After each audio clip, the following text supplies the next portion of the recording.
Yo, so many pairs of hands in the air look like we holding up the sky. Yo, as if the sky's falling.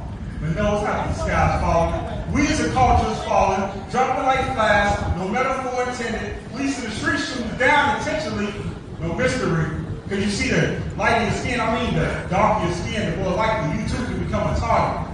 It's that simple. Because you see, the system got to eat and they starve. They starve for our melanin, just like a simple bottle of water for those in Flint, Michigan, and now Mississippi. My prayers go out to them. You see, the black man, original man, founders of civilization, we create the power in every nation. So when they kill us, it creates dehydration and documentation amongst the next generation. Energy, 11 elements induced from the earth is a lecture the way they crucify us through our own music. But you see, we the ones that let them do it. I'm looking around like, man, where they do that at?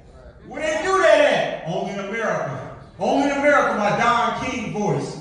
It's crazy how we went from representing royalty to jealousy for one another. But the world has a weapon, a gun, a bomb, some type of weapon of mass destruction. Well, we have a sword, which is the word of God, which is more powerful than any weapon of mass destruction. So that's what War Cry is all about. It tells you who we are and whose we are.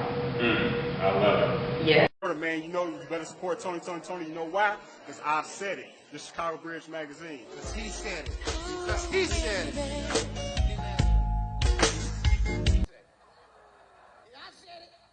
So what was that experience like, man, when you got out, you put the book together, I'm talking about this book right here, I'm talking about?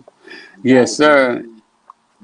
This is the one you signed for me, man, So I sure What appreciate it. what did I sign at? 10, 12, 15? Woo, that's a long time ago. That book is a classic. Yeah. You might have had one of the original books.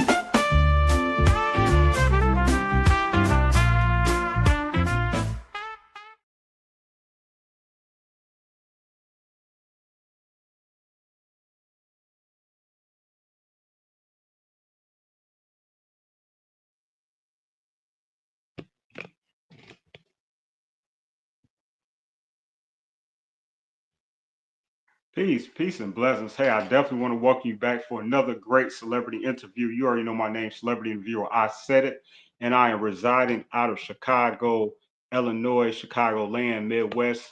Much love to all of my Midwest family. You know what I mean? Much love to the West Coast, East Coast, down south, everybody around the world, overseas, and everywhere you may be watching this from. I have another guest here today, and she resides out the West Coast. As you just saw, that was someone who I interviewed from the past, from the West Coast, the one and only Freeway, the real Rick Ross. But today we are speaking about something that's very important, a very important subject matter. And if I may, I just want to kind of get into this, and as I probably introduce my guest, and I want to actually welcome to the show a beautiful young lady, a business owner, and she goes by the name of Shantika Lynch. She's also an entrepreneur, co-owner of For the Culture Beauty Supply. She's a mother of 5 and a grandmother of 1, but you couldn't tell. But I like to welcome her to the show, like right now, and I want to give a big round of applause for the one and only Shantika Lynch. Peace, Queen, and salute to you, because I'm just so proud of you. You know what I mean? Because to be an entrepreneur, a businesswoman, to get out there and pursue a dream, that is not easy. We just make it look easy. It's actually very difficult. And I understand some things change in your life, but we're gonna talk about that. But first, I want to just like really welcome you to the show and thank you for being here and give a big shout out to my friend Verdina who connected us. Thank you so much. Peace, King. Thank you so much for having me. I appreciate you taking interest in what is currently my situation, and happy to be here. Thank you. No, absolutely. It's my pleasure. We definitely stand up for women. We definitely have to protect the queen. just like it's a game of chess. So, just like that, I just want to ask first, how's your day? It was pretty good. I'm, home every day, but it was a pretty good day. Some prayer calls and a little bit of work, so it's a good day. Right, I heard that. I heard that. Hmm. Yeah, so basically with that being said, I kind of just want to get into it, just kind of learn a little bit about you, your background, if I may. And where did you, originally grow up, and are you originally from California? Yes, born and raised California, LA, all my life. I actually grew up in Watts in the Nickerson Gardens. My mother and father were kind of they weren't raised, well, they were raised there, but not born and raised. They kind of migrated there from Louisiana, and then, well, my father just from LA, but he ended up living in the projects in the Nickerson Gardens, so where he met my mother. Mm, And they fell in love, got married, and had some children, and I was the second one. So okay, second child. mhm. I'm the last and only child. What I'm talking about, last and only child. I'm the last and only son. My sister's Okay. about to strangle me. I'm the last of three. I don't have any brothers, but I have two beautiful older sisters. You know what I mean? And I've learned a lot from them, and just and women in general. You know what I mean? But Mhm. I'm grateful for my sisters. I used to want a brother, but I'm like, as I grew up more and got to know how powerful my sisters were, I'm like, I don't need no brothers. You know what I mean? Not blood brothers. You know what I mean? So I'm Right, grateful how things right. turned out. Yeah. Um, with that being said, were you like in any like sports activities as a child or anything like that? I did track in elementary school, Okay. and then Okay. when I was a teenager, they have a gym in the projects in the Nickerson Gardens, and so I did basketball there. But in as far as school, I was never into sports in high school or anything like that. Just laid back, cool person, Hmm. not really into sports. Okay, well, we had that in common. I didn't run track until I got to high school because Mm. my mom just kept trying forgot to sign my form to be able to allow me to participate every year, and then it was into high school I got to participate. I ran track for 4 years, cross Oh, country for 3 years, and so nice. that's my background. And basketball, I was always just a street baller. I never played for the team. They said Yeah, I was too, yeah. Yeah, but yeah, it's all good though. I love it. yeah. And one of the reason I'm asking you these questions because I like always get into the psyche of what Mm, develops and what makes a person become an entrepreneur, a business owner. You know what I mean? Things of this nature. Because I feel like it's certain things within us. You know what I mean? Whether it was obstacles or things of that nature that challenged us, or it was something that we overcame that mhm, help us to recognize, in my opinion, help us to recognize that, hey, I'm not like the others. You know what I'm saying? I'm mhm, I'm different. And that's not like an egotistic thing. It's not like a cocky old thing. mhm. It's just a confident Right. self-assurance thing that something you just learned about yourself. And Yeah. so, if I may ask, what was it with you that you maybe recognized in your past to where you gain this confidence and self insurance within yourself, like, I can be a business owner one day. Well, it really started by me getting laid off. I got laid off. I Mm, was an administrative assistant for the Southern Christian Leadership Conference. And that is an organization that Martin Luther King started mm, many years ago. And I was working there as an administrative assistant, and I got laid off. And I just was having trouble finding work, and I had some kids at home, and so I would always do my own hair. I would always press my own hair and style mhm, my own hair. Not really. I'm not really a style girl, but I would press my own hair. And started people started asking me like who did my hair, and I would say, hey, I did it. And so people started asking me to do their hair. So I mhm, started taking clients at my house, and I realized that the hair needed something that I didn't know what to give it. So I mhm. decided to go to school. So I went to Wow. school, and that was in 2003. And so I went to school. I graduated 2004, got my cosmetology license, and I was married at the time, and my husband was a barber, and so we already had a barber shop. So I graduated from cosmetology school and already had a business because my husband already had a shop. So and it's been rolling ever since. I've been an entrepreneur ever since 2004. So That's awesome. That's awesome. I definitely always want to acknowledge those when they check in. So this is one of my friends out of Virginia, okay. the warm-hearted diva. Is where she goes by. That's her AKA alias. But it's Mm-hmm. in the know. Oh, Um, in the know 360 is the name of her podcast, and I look forward to connecting you with her soon as well. okay. But she Nice. says, peace king, peace queen, appreciate you, and she sent some Please. diamonds. Yes, peace to you. But yeah, in reference to, doing hair and having a barber shop and things of that nature, which was shared by your husband, what did that tell you about yourself? Like, what did you learn during that time period? You know, I learned that I did not ever want to go back to the workforce. mhm, Just tasting that freedom of working for yourself. Now it was scary. I'm not gonna lie. It was scary because that cushion of having a paycheck that is coming every 2 weeks. It was kind of scary. You know what I mean? Not to know how much money you're gonna make, when you're gonna make this money, and if you're gonna be able to make ends meet. But um, right, it allowed me to know that I was set apart. I was different from, other people with that mindset of having to go to work every day and, being afraid. You know what I mean? I quickly got over that fear of being afraid of not having it. So yeah, it allowed me to know that it was possible, that it was possible for me to be an entrepreneur and really live this life of not working for someone else. I think that's awesome. I love that. Yeah. You know what I mean? So when you were in college, is that where you had met your husband at the time? No, and I only did junior college for maybe a semester or so.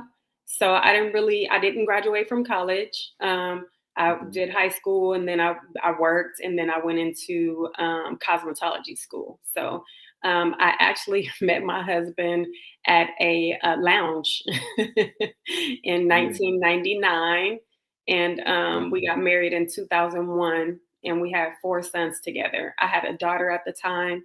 He had a son, so we got together already with children in, ourselves. So he had one, I had one, and then we had four together. Okay, okay. You did a lot better than me. I'm a college dropout like Kanye West. So, you know what I mean? I didn't finish at all, you know what I mean? But I definitely found my way. Because I just feel like when you determine, you always gonna find your way.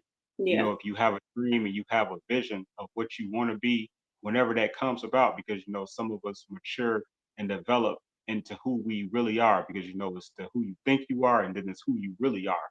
You know what I mean? It's how it comes down to in life. Mhm. But so during that time at the barber shop and stuff, is that when you feel like that's when you started to figure out, like you say, like who you really are Yeah. and Yeah. I what's your purpose? yeah. I mean, you hear people say, I'm a boss. Right. But Right. I think I've always felt like I wanted to be the boss, not in a boastful way, but just I've always saw myself in this position of um, being the boss. I always had this vision of myself in suits and nice office, and just being the go-to person, the one that is calling the shots in whatever business I had. So being an entrepreneur and a cosmetologist and having my own salon, barbershop, beauty supply, it afforded me that opportunity to be able to be the boss. And so, yeah, Mm. yeah. Absolutely. So how did you meet the beautiful co-owners of yours in reference to I saw there was three different women, but I did, do my research and I saw that it started initially with just you and another woman. Who Mhm. is that woman that this idea for the culture initially started with? Yeah, my business partner, Sandrea Matthews, we met through my husband, and then eventually a young man who became her husband. My husband was doing a showcase. He's a talented person. He's my ex-husband now, but at the time, he was doing a showcase. He had a show going on, and he was interviewing, auditioning people for the show. So she signed up for an audition. She was a singer, songwriter, guitar player, instrument player. And so she came to audition. And that was the night she met her husband. And so I think a couple of days after that, we all went out to dinner or something. And she asked me who did my hair. And I told her me. And so she booked an appointment. And she was my client for a number of years until after my divorce in 2018. Um, I started telling her that I wanted to open up a beauty salon, supply, sorry. And Right. so she had already had this written down somewhere, everything that I was saying to her, the description of what I wanted it to look like. She had Right. already written it down. And she was like, I know she didn't read my notes because, Right. you know, but anyways, she voiced her knowledge about the notes and my vision correlating. And so we talked about being business partners, and that was all she wrote. By That was by June of 2018. In November of 2018, we opened our first beauty supply in Culver Wow. City, California. Yeah. That's incredible. And I just love, how as life goes on and you just continue to meet people and as you're pursuing in your boldness in life, you know what I mean, how you can come across someone, like you say, she started as a client of yours. And then from just conversation, you all started to, come to this conclusion like, hey, we were meant to connect and be business owners. That's just Mhm. like, I just Yep. think that's so powerful. You know what I mean? That's a heck of a testimony, Yeah. to tell like how to go into business with someone. And then for her to have it written down, like, how does that even happen? Right. You know what I'm saying? Yeah. Yeah. Yep. Every word I Yeah. said, she was like, I know she didn't read my notes. So how is it that she's saying everything? I'm a visual person, so I keep everything in here and I write things down too, but I was able to come off the top of my head with what she had written down, and it was just all she wrote. Right. A friend of mine once told me that and I mean I understand it more now that I'm older, but back then he told me like, we're all connected, like literally, Mhm, what I'm saying? mhm, mhm, From our electric currents and stuff like that. So mhm. we actually bounce ideas off each other. And Wow. that's why they always say wise minds think alike. And Mhm. so by you thinking it and her thinking it, you all were bouncing. So whoever thought about it first, which only God will ever know, you know Right. what I'm saying? The fact is it bounced off of her or you bounced off of you to her. And but it's very rare for you all to connect. You know what I'm saying? Usually when these ideas bounce, you may never even meet this person. But Wow. for you all to be within the same demographic, the same town, city, area, that is just like super incredible. So I love that. Mhm. Yeah, that's nice. Yeah. Yeah. So how did you all come to meet the other two young women that you all do business with as well and develop this group? Sure. So Kelsey is one of the owners. She was the first stylist to come and work at the salon at our first location. She was the first one to hit us up and come and see the space as far as renting a booth from us. So she was our first stylist. So she was kind of special to us.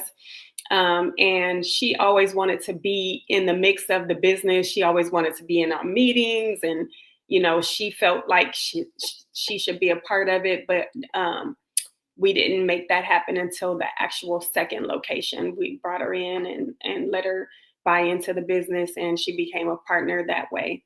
And the same thing with Shakayla. She is Sandrea's cousin.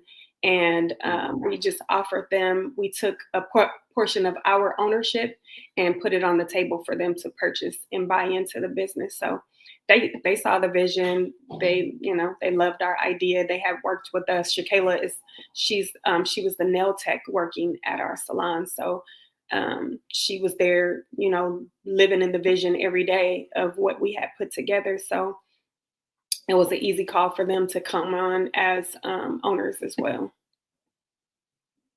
Okay, absolutely, absolutely. I love how again, you all were open because sometimes as owners, sometimes people feel like, okay, we're the owners, so it's gonna stop there. But you all were so open minded and so loving that you wanted to share the wealth, what I mean, to other black women, and that's really incredible. And I have an incredible black woman that just checked in too. Her name is Jazzy No Nonsense the Poet. She's a TV and radio host out of Detroit, and she's one of my Yeah, friends. I'm gonna connect you with her too. And she says, "Awesome story, blessings to all of you." Peace, Queen. thank you. Appreciate you, Jazzy. Thank you. Yeah, absolutely. Yeah, so just love all that. You mind if I share a picture of you all real quick? I Oh, know sure. that Yeah, sure. yeah, I love that. It's just showing you all. It's just I really like this picture. No, that was our grand opening day. Yep. Nice, nice, nice. It just shows so much love and like sister love type of thing right there, right Mhm. there. Yep. Yep, I appreciate that. Yep. Now tell me about like how powerful it is was to be knowing that California, like me being in Chicago, like Chicago is one of the big cities in America, but Mhm. but Cali is the big, big, big, big market city. You know what I mean? What did that feel like as a black woman to be an owner in, you know, California? You know what I'm saying? That carries a lot of weight. That's heavy right there. That's big time. For where we come from as black people and to have made it to be an owner and your store wasn't like a little small store, let that be known. Like I don't know how many square feet footage did y'all have in that store? Because it looked like a Mm. pretty big store. Yeah, it was a little over 2,100 square feet. 2,100 square feet. Okay, see Yeah. that's what I'm talking about. Mhm. Mhm. Wow, that's amazing. Actually, Jazzy has a question.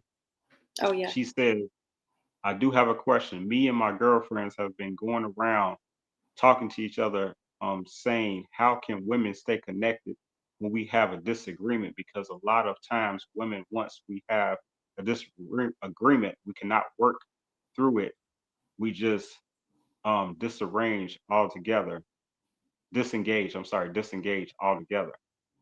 Mm. I would say definitely a lot of that is going to start with maturity. Me and my business partners, we and respect, respect for one another, respect to actually hear each other out. Like we never really had any issues among us. We prayed together as business partners, like we supported each other in our personal lives. So we never had any issues like that. So I mean, I would definitely say it would definitely start with you, self control, respect of the next woman, hearing what she has to say, and then answering according, to in that way, and just being true and honest from your heart. Like just come straight, shoot straight from the heart, and deal with it that way. But I think maturity and respect and honor first and foremost at the center of your heart. And if you do that, that could set the tone for everyone else who might not be in that mindset. Yeah, that's really, really great advice. That's real. I love that. You know what I Yeah. mean? And is it common for black women in your city to be business owners? Is this or is that kind of rare? I'm talking about Um, not just one black woman. I'm talking about like multiple black women Multiple. all working together to be business owners? Is that a rare thing, or is that common in your area? It's I think it's kind of rare. What we had definitely was kind of rare, but all around the city of LA, you will find a lot of business female business owners. Um, it seems that yeah, we were kind of took the lead on that at some point. I don't know what year or when it took off, but you will find a lot of women in business. You know, from selling hair to braid shops, and beauty supplies are springing up all over the place. Black owned beauty supplies are springing up all over the place. There's one group of females, I think it's 2 or 3. They started a wine bar. So that was a unique business. You know, so yeah, I think it has kind of become almost a common thing out here. I don't know in comparison to anywhere else, what it feels like to be a black woman who owns a business in comparison to anywhere else, because I've never done it anywhere else. But it has been amazing.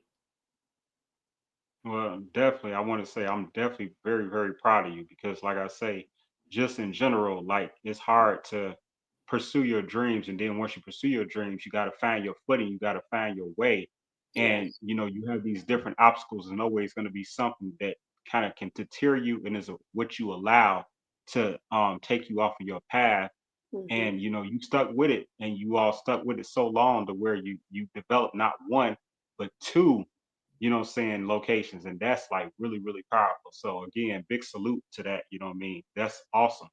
And then, Yeah. like I say, to do it in Cali, one of the places where a lot of people, really admire. You know what I'm saying? We all admire California. You know what I'm saying? Whether we can afford or choose to live there because of the weather sometime.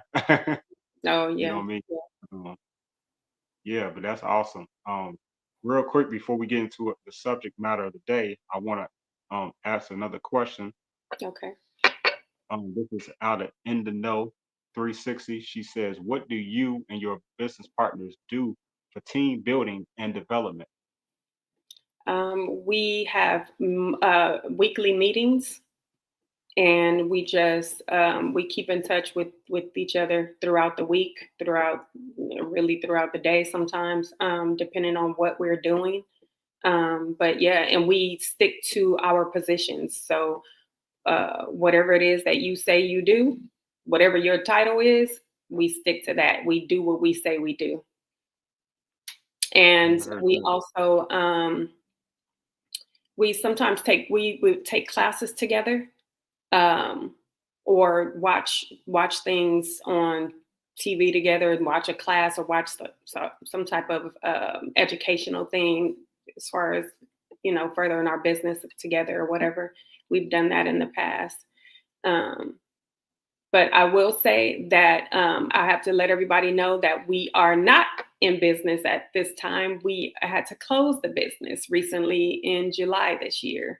And part of that reason is what has happened to me. It has had an effect on the business. So we unfortunately did have to close this July. We don't know what the future is going to look like right now for the culture, but hopefully we will be able to do it again. Yeah, definitely. I definitely believe that everything's gonna, work to your favor. I'm gonna declare that in the universe, and you all will be, back in business and bigger than ever. Real quick, I had one more question out of Okay. Detroit. He says, "I know that the gatekeepers of the beauty supplies Oh or holding that key. So let me know how the heck y'all broke through. Because my I God. know, yeah, I know that had to be crazy." Good Yeah, question. and great question, because that is so true. There are gatekeepers, and they would do things like when we opened the first store, we were getting shot down with buying products from certain vendors because they would want us to purchase one. Say I wanted to buy some hair for a packaged hair for my beauty supply. They wanted us to buy like $5,000 worth of one type of hair in one length. So what good is that going to do me to spend $5,000? I have one store. Now, if I had 5 stores, you know what I mean, to spread this hair across, then maybe that might make sense. But even then, it didn't really make sense. But they would do things like that to kind of gatekeep and keep us out of the business. But I guess they came to their senses at some point because so many Black beauty supplies started popping up, and they realized that, hey, let's get the money. So we would allow them in. But we did once enlist an Asian person to be the front person for us to to purchase some of the things that we wanted for our business. So yeah, unfortunately, yeah, we had to do that at one point, or think about doing it at one point. You know what that made me think of? I didn't get it wrong in reference to the name of the movie, but it was, I want to say it's like Enter the Dragon with Bruce Lee, where he had, I don't know if you know about this, but when Bruce Lee, he had to dress up in costume to be able to enter the enemy's lair to be able to accomplish the goal. And that's sometimes what you have to do to persevere. You have to change clothes, you have to change uniforms, you have to wear and put things on that sometimes make you feel uncomfortable, not in a negative way, but just in a way to where, to be accepted while still being yourself. And so I think that was very intelligent for whoever came up with the idea to hire an Asian to be able to communicate with them, to be able to persevere through that. Yeah. So again, great question, Jazzy. Yeah, thanks. Yep. Yeah. So with that being said, we already 32 minutes in, and I just kind of, and I appreciate you opening up and allowing me to learn a little bit more about Shantika, what I mean, Shantika Lynch.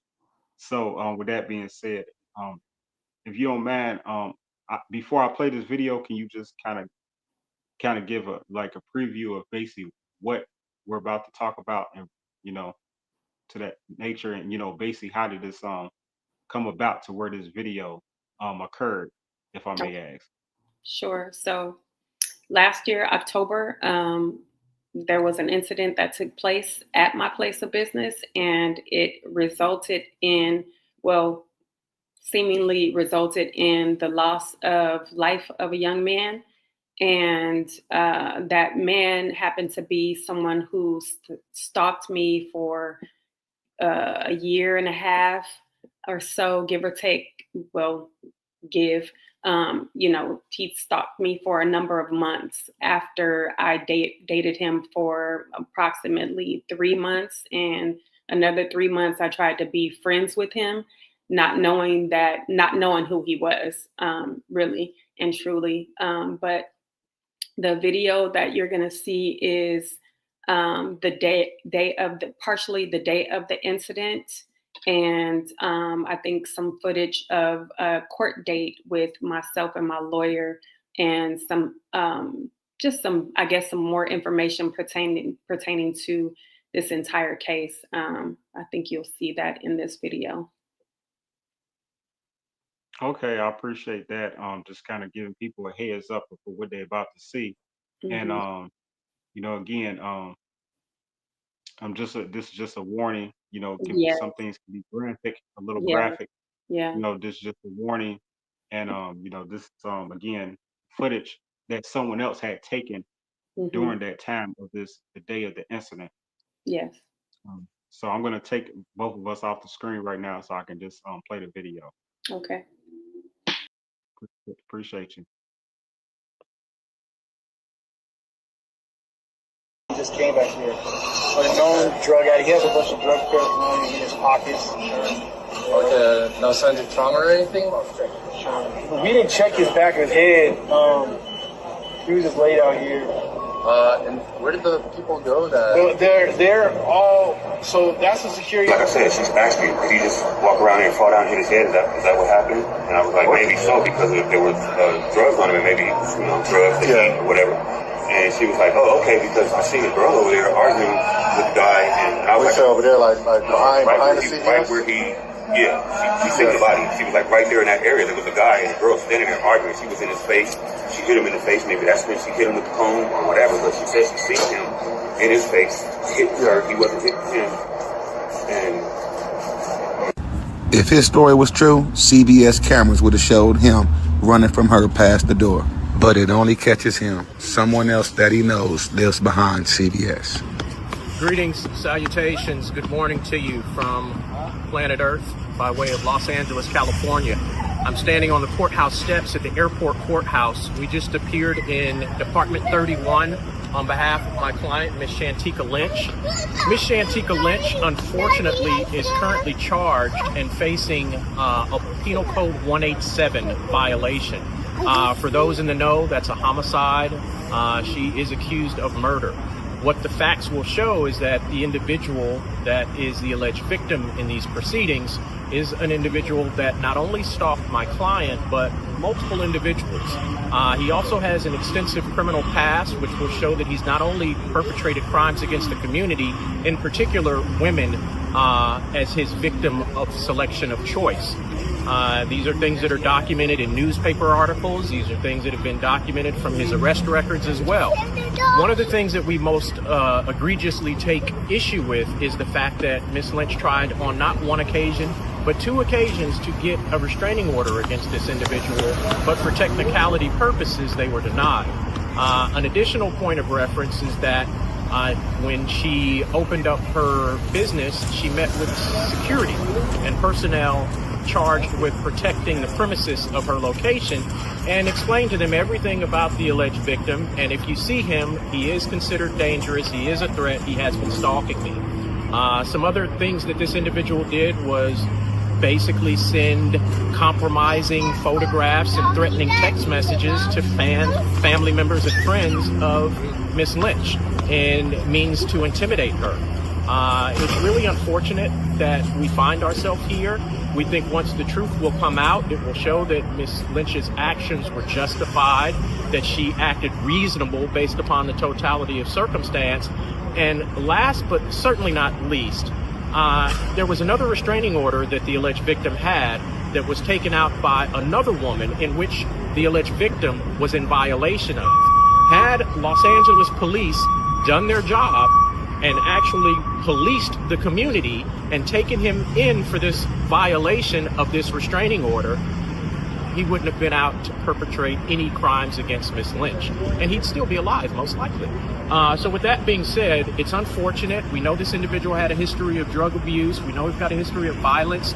We don't wish bad or ill will or rancor on anyone. Vengeance is mine, saith the Lord. That is not for us to take. But sometimes, as we know, God's ways being mysterious, he will work through others. And whether that is what has happened, we will let the court know that is what happened. Thank you for your time. If you have any questions for me, I'm Attorney Salazar of the Salazar Evans Law Firm, salazar@salazarevanslaw.com. Reach out. No question is a bad question. Before I was an attorney, I was a criminal and traffic subject matter expert for the state of California for 10 years. And I've been in private practice since 2017. And I've been doing this job here for over 11 years. And I pray God just allows me to continue to help others find justice. Thank you for your time.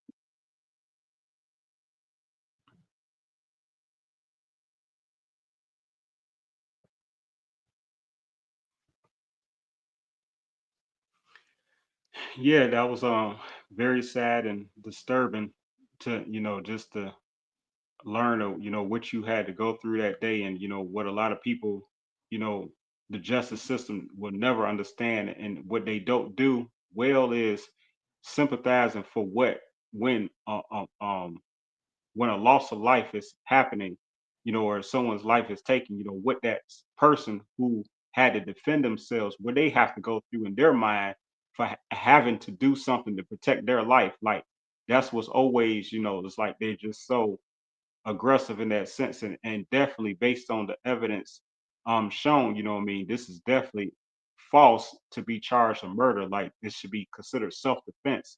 And I don't understand how, you know, how they came and gathered that conclusion.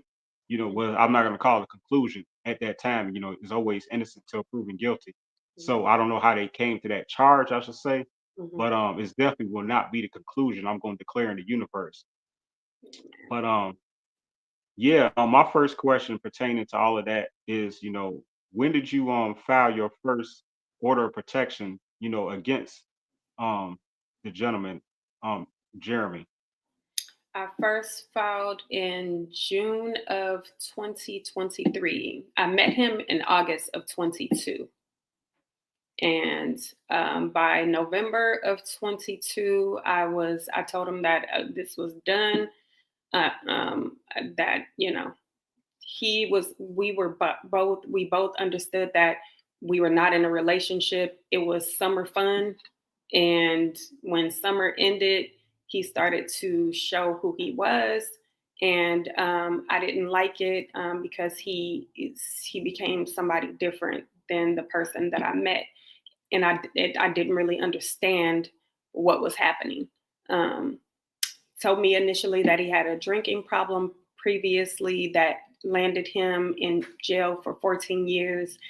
But so I thought that maybe he started drinking again, but quickly found out that it was something more to the drinking. It was drinking in addition to multiple drugs. So the first time I filed a restraining order was in June of 23 because he would I didn't realize I was being stalked and harassed. I just thought that he was having a hard time accepting the fact that I didn't want to be with him like how I was previously. And so, but when he started to send photos to my business partners and my son, my 15-year-old son at the time, um, and coming by my job and to my house all the time, I just I just said, okay, I just need to get the law to help me because he's not hearing me. I've asked several times, stop calling me, stop coming by, but he wasn't hearing it. So I decided that I needed to take it a little bit further to get the law involved. And the restraining order was the way that I chose to do that. Right. And I understand it's different laws, what I mean, in different cities, different states. So, to my understanding, like in Chicago, as an example, like you get a restraining order against someone, you're not to communicate with them and you're not within to come within a certain distance Yeah. of them, Yeah. proximity or whatever like that. Is that how that operates in Hmm. California too? Yeah, it does. But he didn't care at all. I was granted a temporary restraining order the first time I filed. And while awaiting the court date, he would still come around. He would still pull up to my house. He would still come to my job. He was still, and it was a temporary order involved at the time. And I never really wanted to call the police on him because I had a brother in jail, and my brother was in jail since he was 16, and he was there for 33 years. He came home this past November in 2023. And so I never wanted to call the police and have him put back in jail for, to me, what seems so minute. So, you know what I mean? It's just like, get over it. Like, I'm not the only girl in the world. Like, there's other women. You're a handsome guy. You can meet somebody else who will want to be around you. I just choose not to. So, I mean, I just didn't think it was necessary to keep calling the police for that. And I just was not aware of how serious my situation was with him being a stalker and harassing me the way that he did. Hmm. Okay, okay. I appreciate you answering that. I do have well, she actually has a comment. Jazzy out of Detroit. She Okay. says, I am so, yeah, I am so thankful that you followed your gut instinct, kept a weapon on you. Just this just happened to a woman here in Detroit 3 weeks ago, Wow. where they put a PPO out on the guy. They didn't approve of it, and he walked into her job at the hospital and shot her Wow. and unalived her. My God. Well, let me say something to that, because I didn't have a weapon on me. I was literally at work in the middle of doing a press and curl, and my comb is what they're saying killed him. But the evidence will show that it's virtually impossible to do what they said I did with that comb. It just didn't happen. All the evidence, even the video footage that they have, will show that it's impossible, that I didn't even use that kind of force that would do what they said did happen to him. So yeah, but I didn't have a weapon. I actually just had my comb that I was working with at the time, and even there's footage of me from any given day from my store that will show that I always had if I had a client in my chair and I had a customer come in, I would walk away from my station with my comb in my hand. It was just embedded in me when I was in cosmetology school. Thanks to Mr. Tubbs.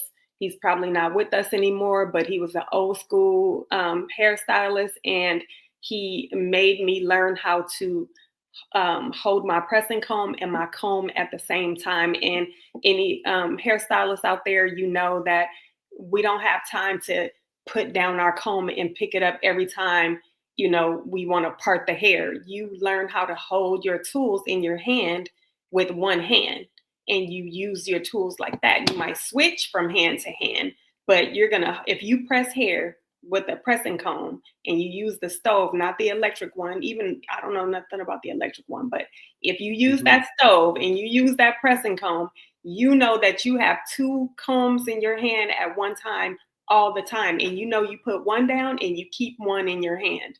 So that has been a practice of mine for 21 years now.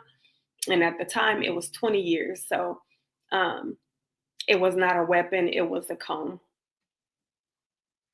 Okay. So what led to because obviously this happened outside, correct? Yes, right in front of my store. Yeah. Okay. Right in front. So was he like causing a ruckus or something outside the store, and you went outside to try to get him to try to basically leave, or how did that occur, if I may ask? Well, he entered into my store. He actually came into my store. He had flowers as if to say congratulations, because we had just opened. This happened in October. We opened that store. We opened that location in June. And so he decides that today's the day he wants to come and congratulate me, I guess. And so he came in the store. I didn't even see him come in. It was like a weird day that day. There was only 4 people in the salon, and there was no shoppers in the beauty supply at the time. And I didn't even see him come in. I didn't hear him come in. By the time I looked up, he was in the middle of my beauty supply store, and my heart fell to the bottom of my stomach and to the ground or whatever. And I only said 4 words to him, which was "get out" twice. So he immediately changed from his happy demeanor or whatever it was, congratulatory demeanor, to quickly, I ain't got to do nothing attitude. And so thinking back, I think I was in like mama bear mode to protect all of us in there. So I had already given the security at the plaza a picture of him, and that picture was passed to all of the security guards that worked there, so that they would know that if this gentleman came to this business, you guys are to escort him out of that business and do not allow him to go in there. So my first thought was to go outside and see if I could see one of the security guards so that they could deal with him and not me. Right. And I didn't know what was going to happen. I didn't know what he was going to do in my store. He was clearly high. I learned from his family member, his sister, that PCP was a drug of his choice. And so I could tell that he was clearly high. So I didn't see the security guards, and he followed me out immediately. Like before I could even open the door to go out, he was right up on me. And so, but when I did get out there, I didn't see anybody. So my next thought was to go and call them, to have them come over here. And so when I proceeded to go back into my store, he reached out and he grabbed my butt, and I had a reaction, and I swung on him a couple of times, and he walked away from me. He cussed me out. He yelled some gang signs, and he threatened me that he was coming back. He said that I was on this side now, meaning on his side of town, because he grew up in the area where I was at, where my store was, and that I was on his side of town, and that basically that he would be back to harass me whenever he felt like it again. So he walked away from me, cussing me out. I went back to my store and I went to work, tried to go back to work.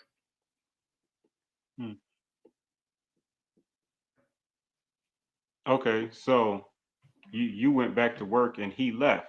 Mm-hmm. Yep. He So walked away. when did the incident occur then? That Where was the incident. Though when I swung on him, that's when they say the incident occurred. But like I said, he walked away from me. He was not murdered. He walked away from me. He spoke to some children. He went around the corner, and if you look at that video, the security guard on that video is saying that there was a woman who saw him have an interaction with a woman behind CVS. And she said that she saw this woman hit him. But the security guard, he added his own 2 cents, and he said that he guessed that's when I hit him with my comb.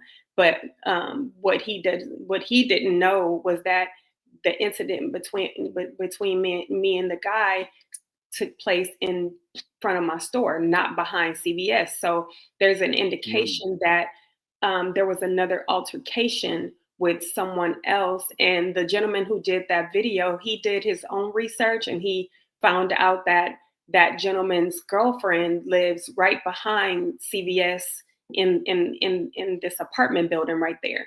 So this woman who says she was perplexed as to how he died and how did he even get on the ground, because she had just saw him arguing with a woman and that woman hit him in the head.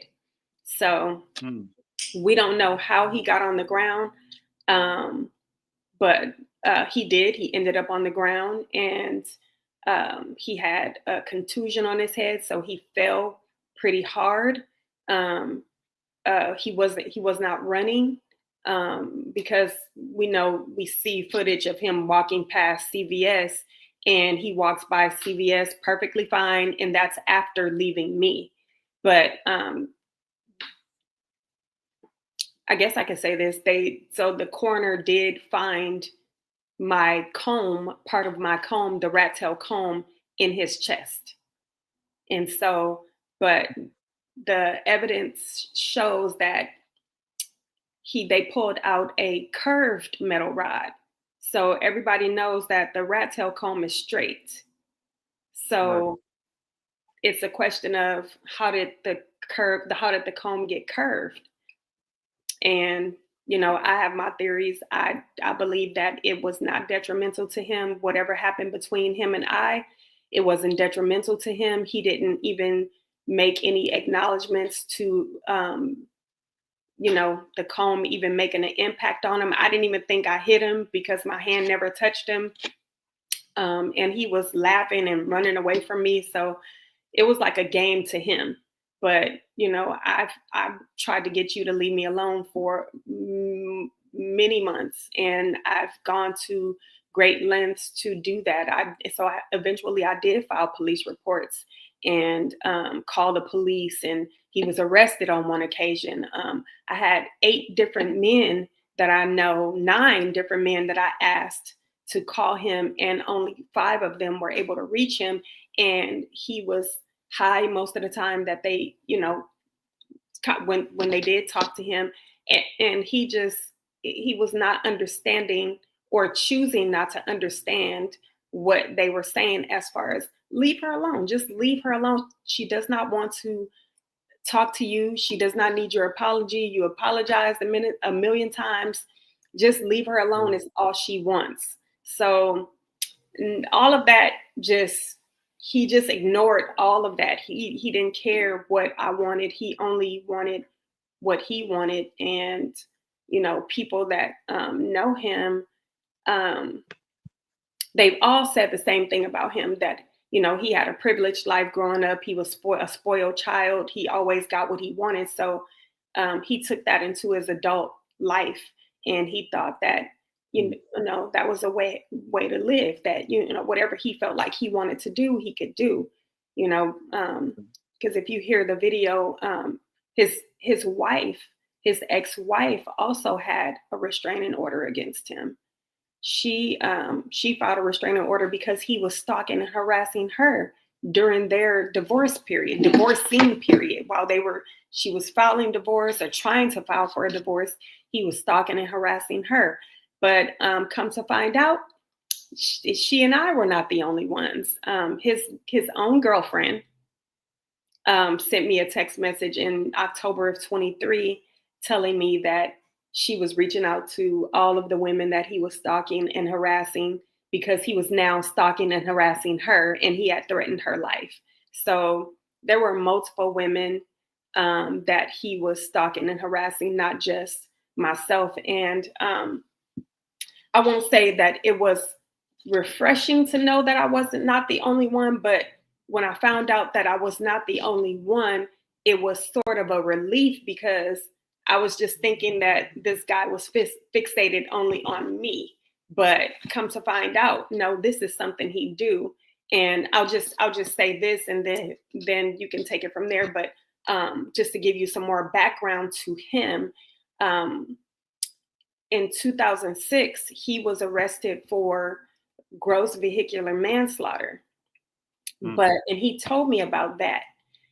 And so he told me that's why he was convicted for gross vehicular manslaughter, because he killed someone driving his car under the influence. But what he neglected to tell me is that he was stalking and harassing 2 women that he did not know.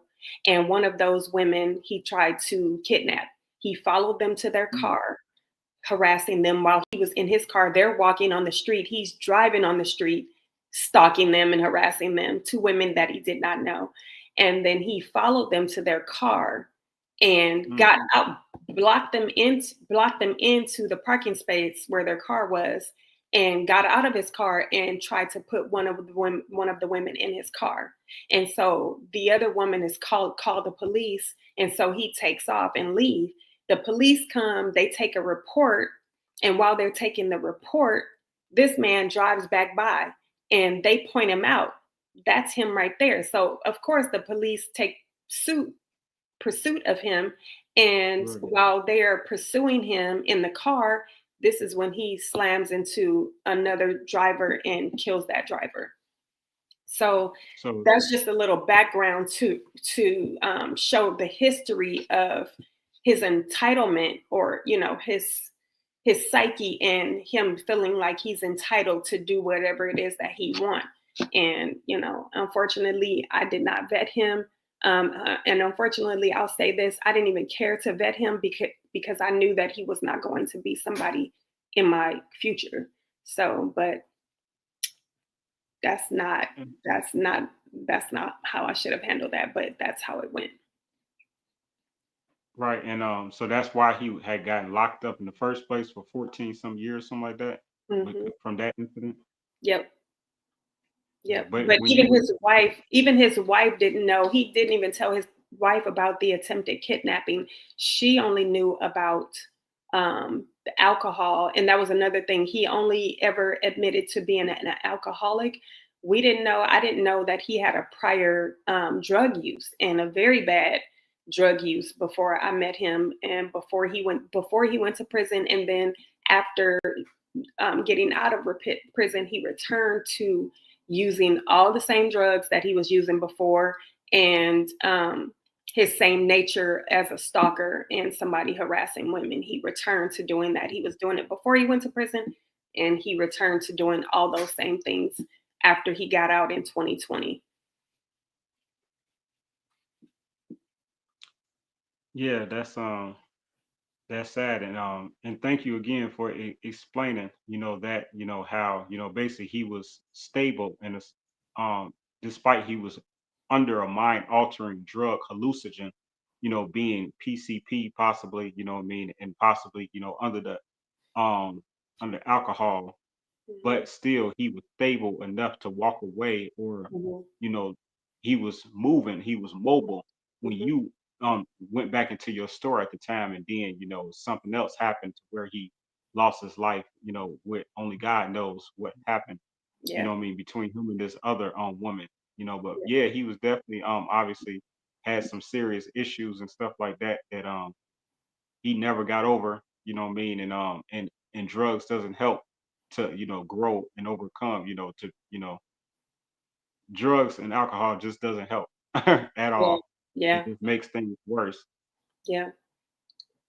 Um, I'm sorry. So in the know, Antoinette out of Virginia says, is the other lady under investigation? Also, are there other cameras and bystanders where he collapsed? I do not think that she's under investigation because the police, the detectives that handled my case, they took that information from that gentleman, from that security guard, and they basically made a lie, and they basically did not even want to pursue um, finding out if who this other person was that was arguing with him behind CBS. They saw a video of the interaction with him and I, and they wrapped it up and said, "We got our killer. She's the killer," because of the interaction that they see on the video between him and I, and the outcome of my comb, part of my comb being in his body at the coroner's office. They said it's a closed case. She did it. They didn't even try to investigate whether or not someone else truly had a part to do in what happened to him back there. So I don't think she's under the investigation. And I forgot the second part of her question. Yeah, was there any other cameras or bystanders where he collapsed at? So there is the one lady who was driving by. She saw the interaction, but we just all have to, if you guys will join me in prayer for her to come forward, because she holds the key to that information. She is the only one that we know of right now that saw what happened behind CVS. Unfortunately, CVS does not have cameras behind their store, and the way that apartment building is set up. If there's cameras from there, there's only like side windows, and they're like little small windows. So I looked over there. I didn't see that people had cameras in their window. So, and it's like a side service street. So there's traffic that goes through there, but it's mostly driving traffic. And if it is foot traffic, it's people that live behind CVS in the apartment complexes behind there. So, I don't know if there's other witnesses that may have saw the interaction between him and this other woman, but it definitely was not me. My camera showed that I was back in my store. I did not have an interaction with him behind CVS as to the reason he got on the ground.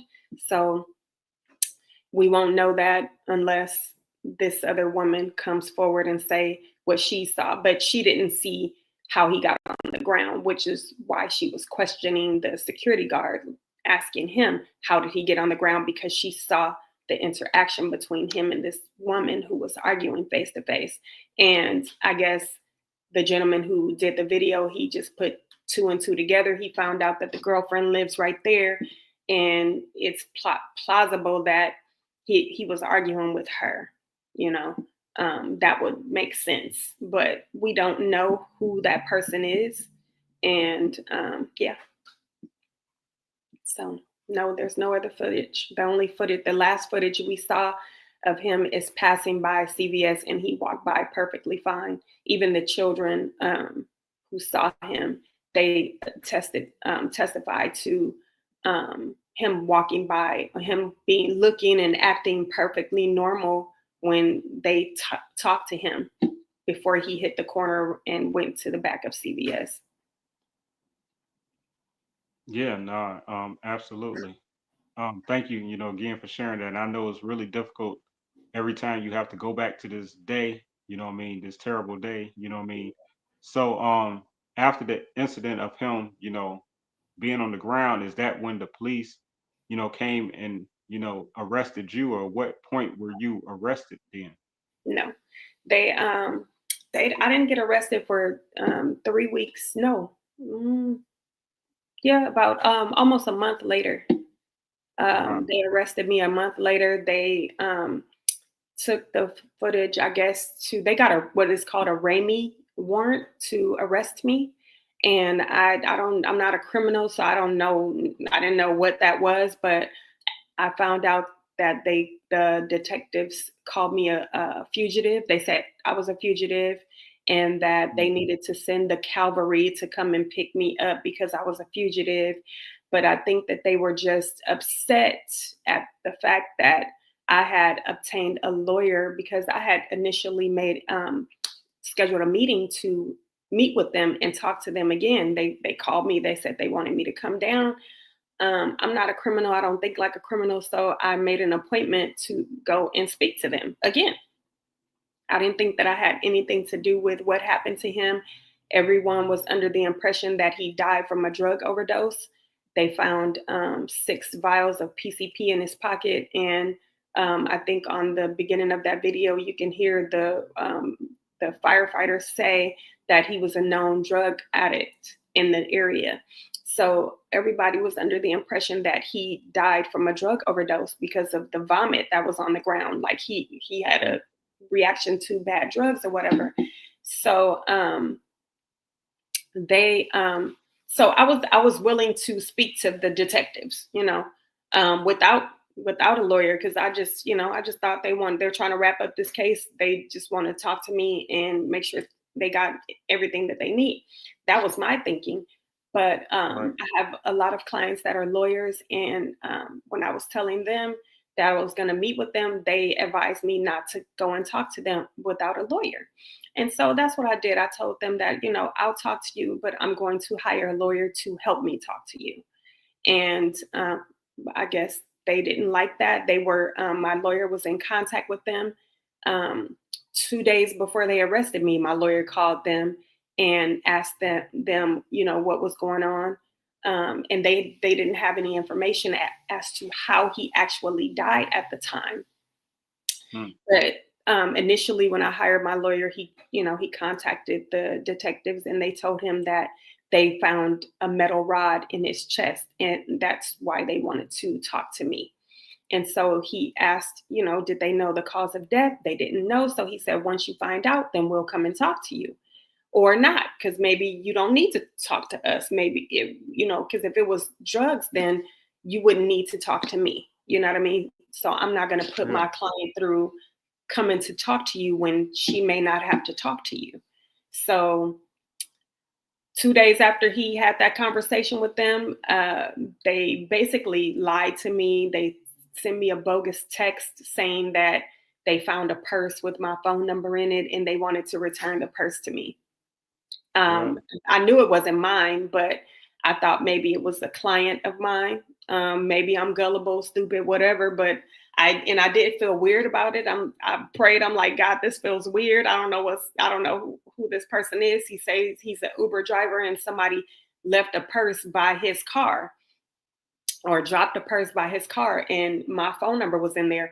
And it was quite plausible because it was in the plaza that my store was in. So and sometimes people are old school. They'll write a phone number down. They'll come in and they'll ask for a service. If they refer me and I'm not there, I didn't have any cards. I had ran out of cards. So it was quite plausible in my mind that somebody had come into my store and they wrote my phone number down and said, call her for this service that you're requesting. So that's what I thought about the situation. But it was the police. They came 5 cars deep to come and arrest me. They said that I was a fugitive. And so I was arrested as a fugitive wanted for murder a month later. Wow. Hmm. Incredible. And then and that point, that's when your bail was set at $1 million. Yep. Set my bail at $1 million. And I spent 4 days in jail at the actual police station. And then on Monday, I went to court, what is known as the arraignment.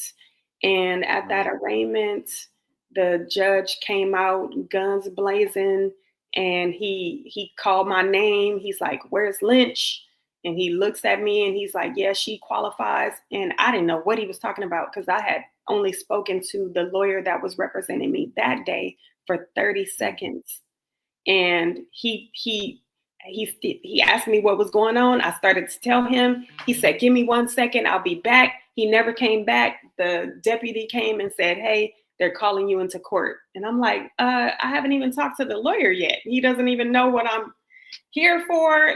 And so the judge see me. He saw those words. He said those words.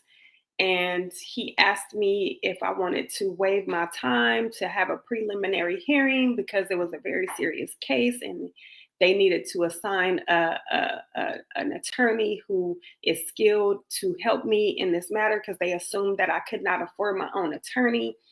And so I didn't know what was going on. And I told him, I said, "I thought I was here to talk about bail, how I can bail out. I'm not a criminal. I've never been in jail. I've never been arrested, and especially for something like this." So he's like, "We'll get to that later." But, so he dealt with that issue. And then he said, "Now, in the matter of bail, the bail is set at $2.25 million. And I had about 25 people in the courtroom for me. And you know how it was like a movie when everybody went, they took a deep breath and a sigh that was so deep and like, what? Like what just happened here? So at that point, I knew I was going to jail for real that day. And we were going to have to figure it out. So. Yeah, I mean, that's really awful because, in the obviously our Black community, we weren't we've been deprived, let that be known, going back to the slave days and everything like that, deprived in reference to how we're treating the justice system, just treated unfairly. And that's just another evidence of being treated unfairly. Like instead of lowering the bail because you have a clean background, they don't tend to higher the bail. Usually when you have a clean background and you've never been arrested and things of that nature, they try to I'm not going to say cater because there's no catering for Yeah, a murder case, no. but I'm saying they would still try to, be more understanding, like, to drop it in half opposed Right. to Yeah. doubling it. Plus, like, that's crazy. That's Yeah. unheard of. And Yeah. that's just straight prejudice, discrimination in its finest. You know what I mean? I'm sorry that happened. So at that point, then going obviously to prison then, how long were you in there before you was able to make bail to I was in be able to jail. find out? I was in jail for 40 days. And, this whole case, I've thank God that I have a relationship with him and I was able to tap into that and just hold steadfast to what I believe because my God, so I was in jail for 40 days and I came home December 24th. That was a prayer that went up for me around the world. Literally, people in Africa was praying for me, little babies praying that I would be able to come home for Christmas. And as God allowed it to happen, I was able to come home the day before Christmas. So, yeah. Yeah, no, and that's a blessing to be able to come home going into New Year and plus the day before Christmas to spend with your family. Mm-hmm. Um, you know, I know Jazzy has a misunderstanding. I'm gonna still read it, but definitely you can correct her on what she's saying. She says, Oh "So yeah. you did 14 years, came." She said, "You did 14 years, came out and got a business, one of the hardest ones. Get you, survivor. You go, queen." No, I had never been to prison. The gentleman in question in this case, he did 14 years in prison. He was sentenced to 15 years to life for gross vehicular manslaughter and attempted kidnapping. So he was the one who did the 14 and a half years in prison. And yeah, not me. I've never been to prison, only to jail for 40 days. And God's will, I will never go back. Amen. Yeah. So during that time, for those 40 days, which I know had to be really hard, it's difficult, like if you not being a part of the system, not growing up like this, what I mean, a successful Black businesswoman in California, what I'm saying, to find yourself behind bars during that time, what I mean, what was that like for you? I mean, I know it sounds kind of like a stupid question because I know prison's not a pretty place, what I mean, but mentally, like, talk about a little bit like your psyche, and your faith. Yeah, definitely. If you have faith, I feel for those that do not have a relationship with God and they go in there, because I saw how it goes. Like, you get lost in the sauce, or you get caught up in whatever they got, the prison, the system of what they have going on. So the women's jail that I was in, Linwood, California. They have it set up in modules. So they have like these rooms with a top tier and a bottom tier. And I think it's 48 rooms in each, and two women to each cell. So do the math on that. So you have all these women, almost 100 women in this one place. And a lot of them, they going in and out of jail all the time. So it's like routine for them, because a lot of them use drugs, and they do little silly things that get them in and out of prison. So going in, you definitely have to get your mind right, whatever that means. You really have to tap in to yourself and understand, like, where you are. And so that quickly had to happen. And before I went in, my business partner, Sandrea, I had a conversation with her on the phone before I actually went into the courtroom. And I knew talking to her that I was going to go to jail that day, because she said, God told me to tell you to use your authority. And I was like, God, why would you say that? Because that means that I'm really going to have to tap into you to be able to use my authority. So with her giving me that information, that was the mindset that I knew that I had to use to be in here. I'm going to have to use the authority and the power that God gave me through my relationship with him and the word of God in the Bible to be able to push me through. And so that's the mindset that I went in there with. And we did it. God did a little bit of work through me in there. I recall a time where I wanted to feel sad about my situation and I wanted to cry, but he quickly spoke to me and was like, no, suck it up. And he's like, look around. And I looked around and I'm looking at all these women. And he said, this is my harvest. The harvest is plenty and the workers are few. And I said back to him, not audibly like how I'm saying to you, but within myself, I can do the work. I'll do the work, but I got to do it on the other side, because you cannot do anything in jail. You can't talk. You can't talk on the phone. Sometimes you may not be able to get to a phone because other women are on the phone, cupcaking, whatever they're doing. But if I had business that I wanted to handle on the phone, and I couldn't use the phone all the time, I'm stalking the phone like, when is somebody going to hang up? So it's hard to even handle your business in jail if you are somebody who's there for a a reason that you found yourself there for. And if you're not a criminal, you're not used to going in and out of jail, and it's hard to handle your business in there, so that was the mindset I had to go in there with using the authority that God gave me. And that authority was really through prayer. I would just pray. I would pray, and then I would talk to whoever he told me to talk to and say whatever he told me to say. That's how I got through. Wow, that is amazing. And thank God that you were able to bail out, and you didn't have to spend more than 40 days. And 40 days, 40 nights, that's a long time. 40 Yes. days, 40 nights. And Yeah. just the coalition of 40 days, 40 nights, like that's pretty wild right there. Yep. That's why I said I know God is in this. I know that the outcome of this situation that has happened to me is going to be one that he's going to get the glory from, because I already see how I can help these women, and how I want to help them.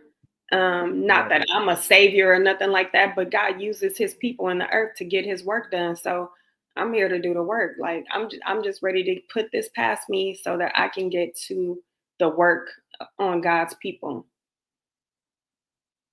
Yeah, amen. Amen. And sometimes, to come to see a vision, sometimes, God will put us in positions that we don't understand at the time, and put us in different rooms or Mm-hmm. environment to, Mm-hmm. be able to wake us up. You know what I mean? It's just amazing. Yep, Yeah, absolutely. I Jesus, would have. 40 days, Yeah, 40 nights. Wow. yeah.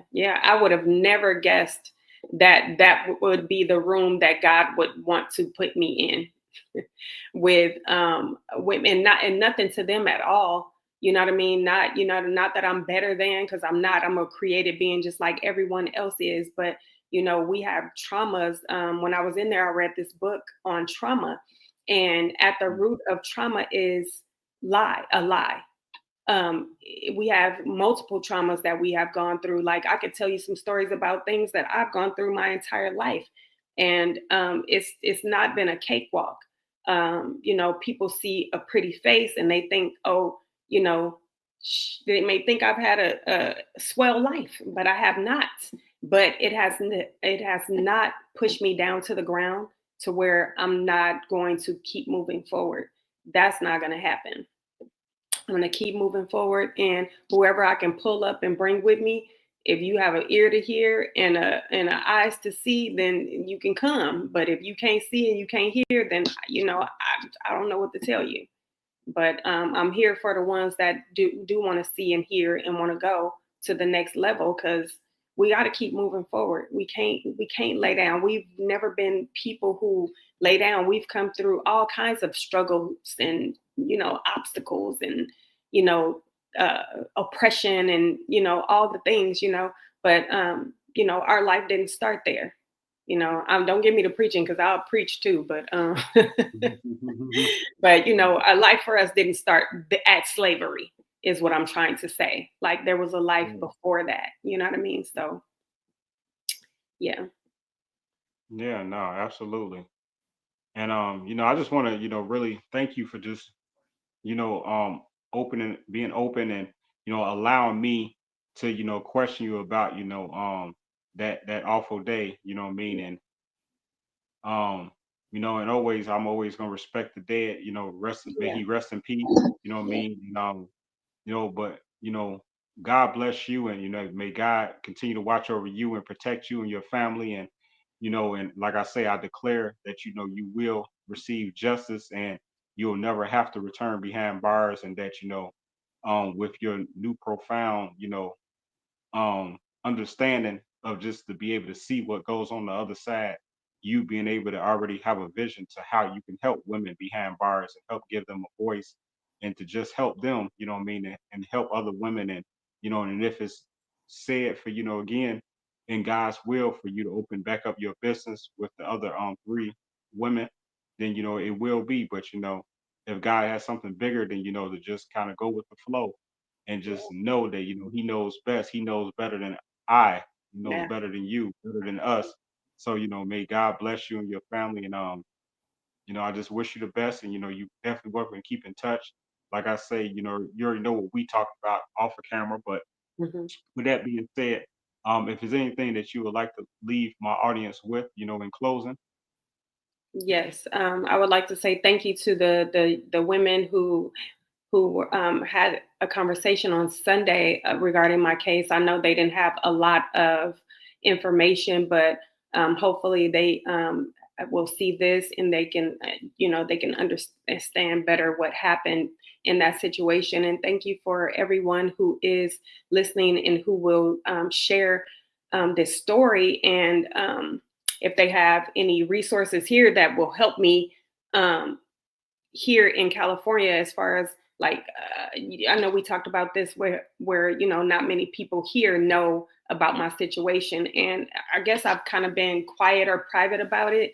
I'm quiet and private like that. Like I can be boastful for everybody else, but when it comes to me, it's like I don't really know how to promote myself like that. So thank you for putting that cash up there as well too, because I am home on house arrest. I am not able to leave my house at all, except for Sundays to go to church. And that was a blessing of the judge to be able to allow me to do that. But Right. she will not allow me to go to work. So I do take a couple of clients at home, but not very many clients are coming to my house. So I would appreciate anything that anybody would like to donate to me, and your love and prayers and concerns. And just thank you. Thank you for listening. Thank you for taking your time today on this Wednesday evening to listen to this story of mine. No, absolutely. It's my pleasure. And, I'm just grateful for, like I say, shout out to Verdina for thinking of me and my platform to be able to think of, allowing God to work through me to be able to use me as an instrument to try to help if I could, if I can't help, what I mean? Because that's what I'm here for, what I mean? And I stand strongly here, not just for women here in my demographic in Chicago in the city, but I also stand up for women all around the world, what I mean? Because I believe in you all. I respect, you all's position, and I understand how you all are um, treated still unfairly in this Yeah. society, being underpaid, under respected, underprivileged, still when it comes to behind men. So, um, so with that being said, I highly recommend anyone that can afford to send Shantika any money to help with lawyer fees and things of that nature, and just, help her in this very difficult time in her life. Her cash app is right there. $ at $FreeTika. So, God bless you, Queen. Keep the faith, and just everything's gonna work out and as it was written. And I Amen. believe definitely in my spirit that was written for you to remain a free woman. Yeah. Yes. Amen. I thank God. I thank God. I truly believe that if he brings you to it, he'll bring you through it. Yeah. And I'm counting it all joy already. So I hope that I have encouraged someone. I certainly hope that you don't have anything as dire as my situation or as crazy and serious as my situation that you're dealing with. But whatever it is that you are dealing with, I pray that you have been encouraged by my story today. And thank you for listening again. Yep, absolutely. The bigger the blessing, the bigger the storm. Amen. The brighter the sun when the sun rises again. So it's all gonna work out in time, and it's gonna be a short time, Amen. real quick. Amen. So Amen. peace and blessings to you, Queen. Have and try to enjoy the rest of your day. And again, thank you so much for allowing me and sharing your story, your precious story, sensitive subject with me and my platform with my audience. I appreciate Absolutely. Thank you for having me. you. Yeah, absolutely. And in the circle, she also says, "Amen." Amen. Thank you. Amen. Yeah, yeah. So yeah, keep in touch. I'll be in touch soon as well. So Okay. take care. Blessings to you. Blessings. Good night. Blessings. All right. Good night.